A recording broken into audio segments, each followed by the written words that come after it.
Hello, napadpad kami sa BGC area.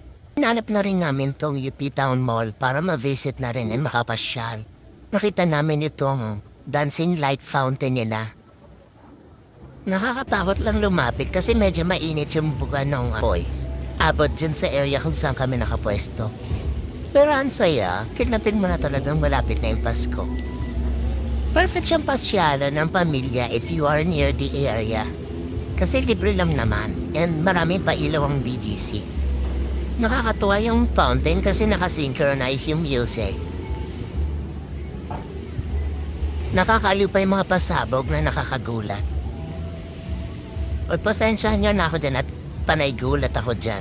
Napapasayaw pa. Sorry.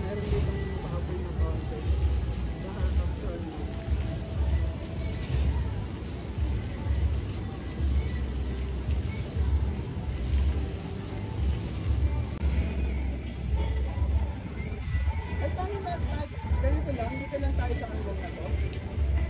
Sa baba? Wait lang.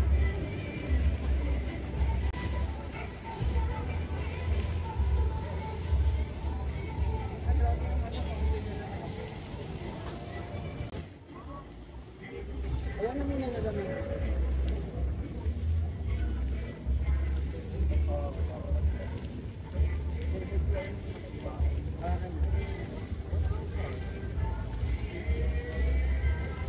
Oh, yan po.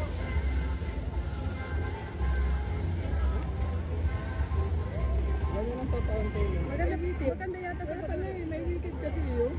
Sabi ba? Oo, yan o. Kaya pala yun. Pasabog? Oo, kaya may pasabog. May apoy. Bakit may apoy? Ay, ganda. Ay, para siyang ano, dancing light only. Ay, okay.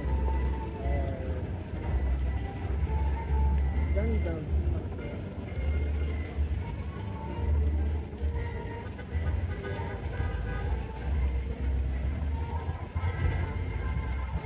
Grabe.